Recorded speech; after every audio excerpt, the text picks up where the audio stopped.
श्रोताओं, अमृतधारा कार्यक्रम में मैं आप सभी का स्वागत करती हूँ। कोविड महामारी ने स्वास्थ्य के क्षेत्र में हमारे सामने बहुत सारी चुनौतियाँ खड़ी की और इस महामारी के दौरान जो प्रभाव पड़े उसने भी ये बताया कि अलग अलग समूह में अलग अलग भौगोलिक वातावरण के कारण, आर्थिक स्थिति के कारण, स्वास्थ्य सुविधाओं के मुहैया होने या न होने के कारण क्या क्या असर पड़ सकता है जन समुदाय के स्वास्थ्य में।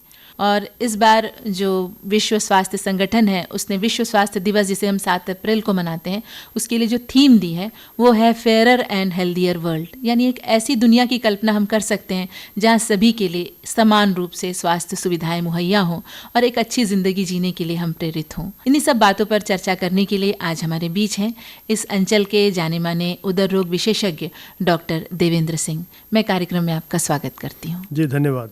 डॉक्टर साहब, जैसे मैंने शुरुआत में कहा ही कि कोविड महामारी के दौरान बहुत सारी चुनौतियां हमारे सामने आई और बहुत सारे प्रभाव पड़े। इस महामारी के दौरान जो हमारी स्वास्थ्य की स्थिति है उस पर किस तरह का प्रभाव पड़ा? देखिए, प्रभाव तो पूरे विश्व पे पड़ा है। सभी देशों की अपनी भौगोलिक सीमाएं होती हैं, बाउंड्रीज होती हैं, सब उनको मजबूत करने में लगे रहते हैं। लेकिन अपनी जो पर्सनल बाउंड्रीज होती हैं, आपकी जो सेहत की सीमाएं होती हैं, आप कितने स्वस्थ हैं, कितने हेल्दी हैं, इसकी बाउंड्री तय करने में कई बार हम कोताही कर जाते हैं। कई बार हम उन चीज़ों को तवज्जो ज़्यादा देते हैं जो हमारे लिए बहुत ज़्यादा ज़रूरी नहीं होती हैं, उनको नहीं देते हैं जिनको देना चाहिए। उसका मतलब यही कि हमारी प्रायोरिटीज़ में फ़र्क है। हमारी जैसी प्रायोरिटी होनी चाहिए वैसी नहीं है। आज विश्व स्वास्थ्य संगठन ये थीम दे रहा है for a fairer and healthier world, तो इसका मतलब यही है कि वर्ल्ड में सब कुछ फेयर नहीं चल रहा है, सब कुछ सही नहीं है। सही क्यों नहीं है? क्योंकि विश्व में बहुत सारी असमानताएँ हैं। और असमानताएँ किस चीज़ की? असमानता है आर्थिक, असमानता है स्वास्थ्य संबंधित, असमानता है और बहुत सारी चीज़ें हैं। जैसे आप ये देखिए कि कुछ बड़े देश हैं जो अपने आप को डेवलप्ड कहते हैं, आज वो भी तकलीफ़ में है। कुछ ऐसे देश हैं जो गरीब देश हैं, वो भी तकलीफ़ में है। मतलब इस वायरस ने सारी सीमाएं तोड़ दी। मुझे एक ऐसा गाना याद आता है कि पंछी नदियाँ पवन के झोंके, कोई सरहद ना इन्हें रोके। अब इस वायरस को कोई सरहद रोक नहीं पाई। आज अमेरिका भी तकलीफ में है और हम भी तकलीफ में हैं। तो इस तकलीफ को दूर करने का एक ही तरीका है कि विश्व स्तर पर स्वास्थ्य सुविधाएं हर जगह मजबूत होनी चाहिए। आप एक आइसोलेशन में, एक आइलैंड की तरह नहीं है कि आप अगर स्वस्थ हैं तो काफ़ी है। आपका स्वस्थ होना उतना ही ज़रूरी है जितना ज़रूरी है आपके पड़ोसी का स्वस्थ होना, आपके मोहल्ले का स्वस्थ होना, आपके शहर का, आपके गांव का, आपके स्टेट का, देश का, कॉन्टिनेंट का और पूरे विश्व का। सब स्वस्थ होंगे तभी स्वास्थ्य मिलेगा। वरना स्वास्थ्य एक ऐसी चीज़ है जो एक मृग तृष्णा है, हम उसको चेज करते रहेंगे, कभी हमारे पास नहीं आ पाएगा वो। बिल्कुल सही आपने कहा। युद्ध के लिए हम अरबों रुपए खर्च करते हैं, लेकिन इस महामारी ने बता दिया कि आप वहीं सबसे अच्छे हैं जब आप अपने आम जनों के लिए, अपनी जनता के लिए अच्छी स्वास्थ्य सुविधाएं दे सकें। तो जो प्राथमिक स्वास्थ्य सुविधाएं हैं उसमें क्या क्या मजबूत होना चाहिए कि हम इस तरह की पेंडेमिक का सामना कर सकें? देखिए, सबसे पहले तो मैं बोलूँगा, देखिए हम अपनी ह्यूमन हिस्ट्री में आज की तारीख में सबसे ज़्यादा पीसफुल पीरियड में जी रहे हैं। लड़ाइयाँ बहुत ही कम हो रही हैं। युद्ध जैसी स्थिति से मरने वालों की संख्या जो है, अगर आप परसेंटेज देखें तो 1% से भी कम है, जो कि 200 साल पहले करीब टोटल डेथ्स में 15 से 20% लोग युद्ध जैसी स्थितियों से जान गंवाते थे जी। अब वो बहुत कम है। तो हमारे यहाँ युद्ध बहुत कम हो रहे हैं पूरी दुनिया में, लेकिन युद्ध की तैयारियाँ सबसे ज़्यादा जोरों पर है। सबका रक्षा बजट जो है आसमान को छू रहा है। और लेकिन जिन चीज़ों से, जिन रोगों से, जिन स्थितियों से लोगों की मृत्यु हो रही है, उसकी प्रिपेयर्डनेस सबसे नीचे है। बहुत सारे ऐसे देश हैं जहाँ पर 1% से भी कम खर्च किया जाता है जीडीपी का स्वास्थ्य के ऊपर। और ये जो 1% से ज़्यादा खर्च किया जाता है जिन देशों में, और जो बड़े देश हैं, जो डेवलप्ड कंट्री हैं, वो इसलिए डेवलप नहीं है कि उन्होंने बहुत सारे पैसा डाल दिया है और बहुत हाई एंड चीज़ें ही कर रहे हैं या बहुत tertiary care, super speciality hospitals उनके यहाँ भरे पड़े, ऐसा नहीं है। मजबूत अगर उनका स्वास्थ्य है तो वो इसलिए क्योंकि उनका प्राइमरी हेल्थ केयर मजबूत है जी। क्योंकि अगर किसी को प्रॉब्लम होती है तो उसके आसपास मेडिकल फैसिलिटी तुरंत अवेलेबल है। इस महामारी के दौरान ही बहुत सारी चीज़ों में जहां हम आगे थे, मतलब एक तरीके से देखा जाए तो हमने बच्चों की मृत्यु दर जो है नवजात शिशुओं की, उसमें कुछ कमी कर दी थी। हमारी गर्भवती महिलाओं के स्वास्थ्य की स्थिति में हम कुछ सुधार की स्थिति में आ गए थे। कुपोषण का स्तर कम होने लगा था। लेकिन इस कोविड के आने के बाद हम फिर से बहुत साल पीछे चले गए हैं। तो ये एक बड़ी चुनौती हमारे सामने है। बहुत बड़ी चुनौती है। इनफैक्ट जैसे देखा जाए तो पर लाख डिलीवरीज जो मैटरनल मोर्टेलिटी, जो माता की मृत्यु दर हुआ करता था, वो एक समय में 130 हुआ करता था, आज से करीब 6-7 साल पहले। और कभी करीब करीब 6 से 7 परसेंटेज पॉइंट की कमी आई थी इसके अंदर जी। लेकिन अब ये कोविड सिचुएशन की वजह से पिछला 1 साल इतना चैलेंजिंग रहा है और आगे भी 1-2 साल ऐसे चैलेंजिंग रहने वाले हैं कि वापस जो हमने पाया था वो खो ना दें। ऐसे ही जो शिशु मृत्यु दर थी वो आज 2009 में करीब करीब 47% के आसपास थी भारत में और कम हो के 2019 में करीब करीब 28 पर 1000 लाइव बर्थ्स थी। जी जी। अब वो उसमें भी कोई खराबी आने के चांसेस हैं और हो सकता है ऐसा हो और हमारे पास ये बहुत बड़ा चैलेंज है कैसे हम उसे मेंटेन रखें। वो जो गेन्स हमने किए थे, अचीव किए थे बड़ी मुश्किल से, वो गेन्स को हम लूज़ ना कर दें। ऐसे ही इम्यूनाइजेशन कवरेज बहुत बढ़िया था, उसको हम लूज़ ना कर दें। सही बात। पोलियो लगभग इरेडिकेट हो चुका था दुनिया से, कहीं दोबारा पोलियो न सर उठा ले। ये बड़े चैलेंजेस हैं, इनको मेंटेन करना सिर्फ एक देश के नहीं बल्कि सभी देशों के लिए चुनौती भरा है। सामूहिक जिम्मेदारी है। जी। और डॉक्टर साहब जैसे आपने कहा कि जो गैर संक्रामक रोग हैं, चाहे वो मधुमेह हो या हृदय रोग हो या हाई ब्लड प्रेशर हो या इस तरह के जो रोग हैं, वो भी मृत्यु का एक बहुत बड़ा कारण है। आज भी आंकड़े देखें तो इनसे मरने वालों की संख्या में कोई कमी नहीं है और आने वाले समय में यदि हमारे बुजुर्गों की संख्या अगले 10 सालों में बहुत ज़्यादा हो जाती है तो उस समय ज़रूरी है कि हम लोगों का जो एक सामान्य स्वास्थ्य का स्तर है उसको उठाने में यदि पूरा देश कामयाब होता है तो हम इस चुनौती का बड़े अच्छे से सामना कर पाएंगे। जी हाँ, नॉन कम्युनिकेबल डिजीज या गैर संक्रामक रोग जो आप कह रही हैं, ये एक बहुत बड़ा चैलेंज है दुनिया के लिए और यूरोप में तो बहुत बड़ा चैलेंज है ही, अमेरिका में भी बहुत बड़ा चैलेंज है और हमारे लिए फ्यूचर में बहुत बड़ा चैलेंज होने वाला है क्योंकि हमारी एजिंग पॉपुलेशन बढ़ने वाली है और हमारी जो हेल्थ केयर मैकेनिज्म जो है ये इस तरह से अभी गियर्ड अप है ही नहीं। 70 साल की उम्र के बाद हमारे यहाँ पर हेल्थ इंश्योरेंस पॉलिसी ही नहीं दी जाती है। बहुत दुर्भाग्यपूर्ण बात है और उस समय ही ज़्यादा ज़रूरत होती है स्वास्थ्य सेवाओं की और तभी आप ऐसा करते हैं कि आप जो हेल्थ इंश्योरेंस का जो बेनिफिट है उनको देना बंद कर देते हैं। ये एक बड़ा चैलेंज है। अब वो कहाँ जाएं बेचारे? ठीक है, जिनके बच्चे संपन्न हैं उनकी तो प्रॉब्लम नहीं है, लेकिन जिनके बच्चे संपन्न नहीं है क्योंकि वो खुद तो उस समय तक डिपेंडेंट हो चुके होते हैं।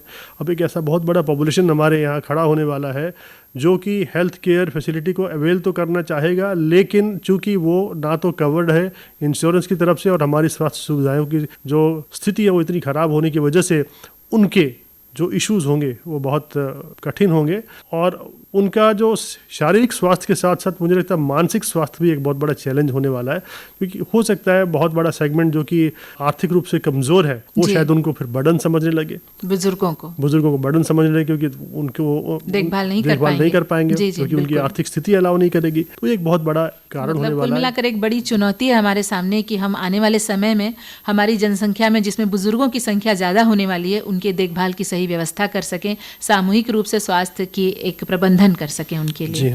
और चूंकि आप उदर रोग विशेषज्ञ और हमारी जो श्रोता हैं वो निश्चित तौर पर अपने पेट की ढेरों समस्याओं से परेशान रहते हैं और जो गैर कम्युनिकेबल डिसीजेस हैं उसमें इसका भी एक बड़ा महत्वपूर्ण स्थान रहता है।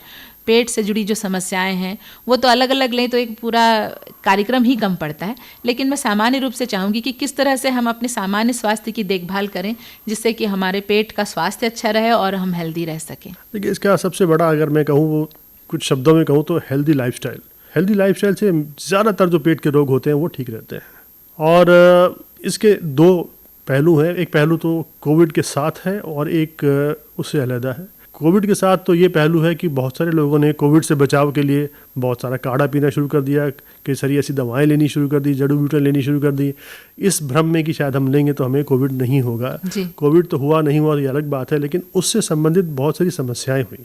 कईयों को एसिडिटी बहुत ज़्यादा बढ़ी, पेट में दर्द बहुत हुआ, जलन बहुत हुई। कई लोग कुछ जड़ी बूटियाँ खा के उनके लीवर फेलियर हुए, कुछ लोगों की जानें भी चली गई। ये एक कंपोनेंट है, लोगों को जड़ी बूटियों के ऊपर बहुत ज़्यादा अंधविश्वास होने की वजह से ऐसा हुआ। कोई भी दवा होती है चाहे जड़ी बूटी होती है, मुझे लगता है अगर उसको कुछ समय तक लेते हैं तो ज़्यादा तकलीफ नहीं होती है, लेकिन लोगों ने महीना दर महीना उसको खाया है, 1 साल तक खा ही रहते और अब देखिए फिर से दूसरा दौर आ गया। ऐसे बहुत सारे व्यक्तियों को पीलिया हुआ, लीवर फेलियर हुआ और कुछ व्यक्तियों की जानें भी इसमें चली गई।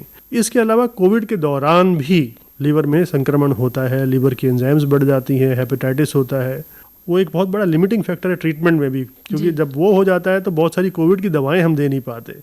और इसके बाद जैसे कोविड चलिए मान लिया ठीक हो गया, तो कोविड का चले जाना, ठीक हो जाना, वायरस का नेगेटिव हो जाना कोई कहानी का अंत नहीं है। इसके बाद बहुत सारी पेट की समस्याएं, लीवर की समस्याएं, कमज़ोरी, ऐसी चीज़ें जो महीनों तक चल रही हैं और इससे लोग कई महीने तक सफ़र करने वाले हैं। तो ये मैं ऐसा कहूँ कि एक अनटोल्ड स्टोरी है। आगे चल के हमें और जैसे चीज़ें पता लगेंगी तो आपसे शेयर करेंगे, लेकिन सबसे बेहतर ये है कि आप इससे बचाव रखें, बच के रहें। आपको ना हो तो बहुत अच्छा है। कईयों को ऐसा लगता है कि भाई ज़्यादातर लोग तो ठीक हो जाते हैं, लेकिन जो ठीक भी हो जाते हैं ना उस समय तो नेगेटिव हो जाते हैं, लेकिन इस तरह की बहुत सारी समस्याएं बाद में भी आती रहती हैं। बिल्कुल, और जो सरल से उपाय हैं भाई, मास्क लगाइए, थोड़ा दूरी बरतिए, हाथों को सैनिटाइज करिए, इसी से ही आप काफ़ी हद तक अपने को सुरक्षित रख सकते हैं। और एक बात है फैटी लिवर, जैसे मैंने कहा एक ऐसी समस्या जो कोविड से हट के है, वो है फैटी लिवर। फैटी लिवर आज की तारीख में दुनिया में सबसे ज़्यादा होने वाला लीवर का रोग है। और फैटी लिवर का मतलब ये होता है कि आपके लिवर के अंदर बहुत ज़्यादा वसा जमा हो गई। अब ये लिवर के अंदर सिर्फ जमा नहीं होती है वसा, ये फैट जो है सब तरफ होता है। अगर लिवर में है तो हार्ट में भी है, ब्रेन में भी है, आपके जो ऑर्गन्स हैं, विसरा है, उनमें भी है जी। तो इसका जमा होना ये इंडिकेट करता है कि आपके पूरे शरीर का जो फैट मेटाबॉलिज्म जो सही नहीं चल रहा है, और आपका प्राइमरीली लिवर की वजह से कुछ गड़बड़ हो या ना हो, स्वास्थ्य हानि हो या ना हो, ज़्यादातर ऐसे लोगों को या तो हृदयघात से या फिर पैरालिसिस वगैरह या ब्रेन हैमरेज वगैरह या फिर पेट के या लिवर के कैंसर्स वगैरह, इनके होने के चांसेस बहुत ज़्यादा बढ़ जाते हैं। और ये होता अनहेल्दी लाइफस्टाइल की वजह से, जहाँ पर आपका कैलोरी इनटेक बहुत ज़्यादा है, कैलोरी का खर्च बहुत कम है, आप व्यायाम नहीं करते, खाते हैं, सुस्त लाइफस्टाइल लीड करते हैं, तो ये फैटी लिवर आता है। नशा भी इसमें कहीं कोई रोल नशे का तो वो एल्कोहलिक फैटी लिवर है, वो भी एक बहुत बड़ा कंपोनेंट है, और ये इन दिनों बढ़ा ही है। और लोगों ने जैसे बहुत सारे लोगों ने वर्क फ्रॉम होम करके वर्क तो किया, लेकिन खाना भी भरपूर खाया, बहुत सारे लोगों का वेट भी बढ़ गया है, फैटी लिवर भी बढ़ गया है। तो ये सारे चैलेंजेस हैं लोगों को घर पे, एक तो जब लगातार घर पे बैठना पड़ता तो ये ध्यान रखिए कि आप जो फैटनिंग फूड होते हैं, जैसे शुगर्स है, बहुत ज़्यादा डीप फ्राइड चीज़ें, उन सबको बिल्कुल नहीं लेना है, कम से कम लेना है, क्योंकि आप मेहनत कम कर रहे हैं तो आप खाना भी कम खाइए भाई, और व्यायाम करिए, योगा करिए, कुछ भी करिए, लेकिन आपको अपने अंदर कैलोरी को स्टोर नहीं करना है। बिल्कुल। तो ये तो बहुत ही उपयोगी जानकारी रही, एक हमारे अच्छे स्वास्थ्य के लिए किस तरीके से हम अपनी देखभाल खुद कर सकते हैं और अपने को स्वस्थ रख सकते हैं। वैसे अभी जो कोविड का जो वायरस है, उससे भी कुछ पेट की बीमारियां देखने को मिल रही हैं। हाँ, जैसे मैंने बताया कि कोविड इन्फेक्शन में बहुत सारे लोगों में हेपेटाइटिस भी होता है। ये वायरस जो वायरल हेपेटाइटिस है, ये कोविड वायरल हेपेटाइटिस है। जो दूसरे वायरसेस की हेपेटाइटिस होती है वो अलग है। कोविड के इन्फेक्शन में ही कई बार लिवर के एंजाइम्स बढ़े हुए पाए जाते हैं, और उससे बहुत बड़ा लिमिटेशन ये होता है कि कुछ मेडिसिन है, जैसे रेमडेसिविर एक ऐसी मेडिसिन है जो हम दे नहीं पाते। तो इसके अलावा और कई सारे हैं। अब जैसे नए जो वायरस का जो नया पैटर्न आया है, जो म्यूटेशन होकर जो आया है, इसमें पहले की तरह सांस की तकलीफ कम लोगों को हो रही है, ज़्यादा लोगों को डायरिया हो रहा है, पेट में दर्द होता है या डायरिया होता है। तो किसी को अगर अचानक ऐसा हो कि पेट का दर्द हो रहा है, डायरिया हो रहा है, बाहर कुछ खाया नहीं, कोई गलत चीज़ खाई नहीं, फिर भी ऐसा हो गया है, तो ये कोविड का लक्षण है। देखिए, एक नई तरह की बात अब आ रही है। हम लोग अभी तक खांसी, सर्दी, गले में दर्द और छाती में कफ तक ही सीमित थे, लेकिन अब यदि डायरिया भी इस तरह से बिना किसी कारण के हो रहा है तो हम कोविड सस्पेक्ट कर सकते हैं। जी हाँ।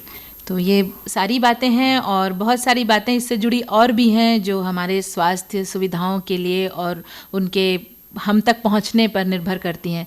तो एक बहुत अच्छा संदेश क्या हो सकता है इस समय में, जब हम कोविड के एक दूसरे चरण की ओर फिर से बढ़ रहे हैं, और आने वाले समय में हम विश्व स्वास्थ्य दिवस मनाने जा रहे हैं 7 अप्रैल को, एक अच्छा वातावरण, एक अच्छे सुंदर भविष्य की कल्पना भी कर रहे हैं। तो आप हमारे श्रोताओं को क्या संदेश देना चाहेंगे? संदेश देखिए बहुत क्लियर है। स्वास्थ्य जो है एक सहभागिता का विषय है, अकेलेपन का विषय नहीं है। आप अकेले स्वस्थ नहीं रह सकते। जब तक आपके साथ वाले, आपके पड़ोसी स्वस्थ नहीं रहेंगे, आप नहीं रह सकते। तो आपके अपने स्वास्थ्य की जिम्मेदारी तो आप निभाइए, लेकिन अगर आपके आसपास ऐसे लोग हैं जो जिम्मेदार नहीं है, आप उनको प्रेरित करिए, उनसे बात करिए किसी भी तरह से। उनको अगर वो इकोनॉमिक इनइक्वालिटी की वजह से अपना स्वास्थ्य ठीक नहीं रख पा रहे तो आप उनकी मदद करिए। थोड़ी सी फिलांथ्रोपी की वजह से जो आप कहेंगे, जितने आपको दुआएं मिलेंगी इन चीज़ों की वजह से, वो तो है ही। इसके अलावा आपका खुद का स्वास्थ्य आप अकेले पर डिपेंडेंट नहीं है, आपको सबके साथ रहना है। सबका, जैसे कहते हैं, सबका विकास करना है, सबके स्वास्थ्य का विकास करना है। और सबको हेल्दी रहने के लिए बहुत ज़रूरी है कि अब ग्लोबल सॉलिडरिटी की बात करें। जैसे हमारे देश ने आसपास के देशों को स्वस्थ रखने के लिए वैक्सीन सप्लाई की है जी। ये एक ऐसी सहभागिता का एक निशानी है कि हम एक ग्लोबल सॉलिडरिटी की तरफ बढ़ रहे हैं। और अगर कल को भारत विश्व गुरु के रूप में जाना जाएगा तो इसलिए जाना जाएगा क्योंकि हमने ऐसी एक विषम परिस्थिति के समय ग्लोबल सॉलिडारिटी का मुजाहरा करते हुए हमने सबको सहायता की, वैक्सीन्स दी, बहुत सारे गरीब देशों को मुफ्त में वैक्सीन दी। और ये एक ऐसा एक परोपकारी काम है जो भारत की जो पुरानी परंपराएं हैं, जिसमें हम वसुधैव कुटुंबकम कहते आए हैं, उसको ये दर्शाता है। और भारत ने अपनी जैसे पुरानी हमारी रेपुटेशन रही है, पुरानी हमारी मर्यादा रही है, उसके अनुरूप ही इस महामारी के दौरान ऐसे फैसले लिए कि हम सभी को चाहते हैं कि स्वस्थ रहें, सभी का हम भला चाहते हैं। और यही हमारी परंपरा रही है और इसी परंपरा ने ही हमें सदियों से मजबूत रखा है। क्या बात है डॉक्टर साहब। डॉक्टर देवेंद्र सिंह आज हमारे बीच थे अमृत धारा स्वास्थ्य पत्रिका में, अपने सारगर्भित विचारों के साथ न सिर्फ अच्छे स्वास्थ्य के लिए बल्कि हमारे मनोभाव, हमारे नैतिक मूल्य, जिनकी बातें हम सिर्फ आदर्श के लिए करते हैं बल्कि हमारे जीवन में आज चरितार्थ होने की ज़रूरत है, न सिर्फ अपने लिए बल्कि अपने समाज के लिए, समूह के लिए, देश के लिए और पूरे विश्व के लिए। बहुत ही सुंदर ढंग से आपने अपने विचारों को अभिव्यक्त किया और जानकारी हमारे श्रोताओं के बीच बांटी। हम आपके शुक्रगुजार हैं। बहुत बहुत धन्यवाद। बहुत धन्यवाद।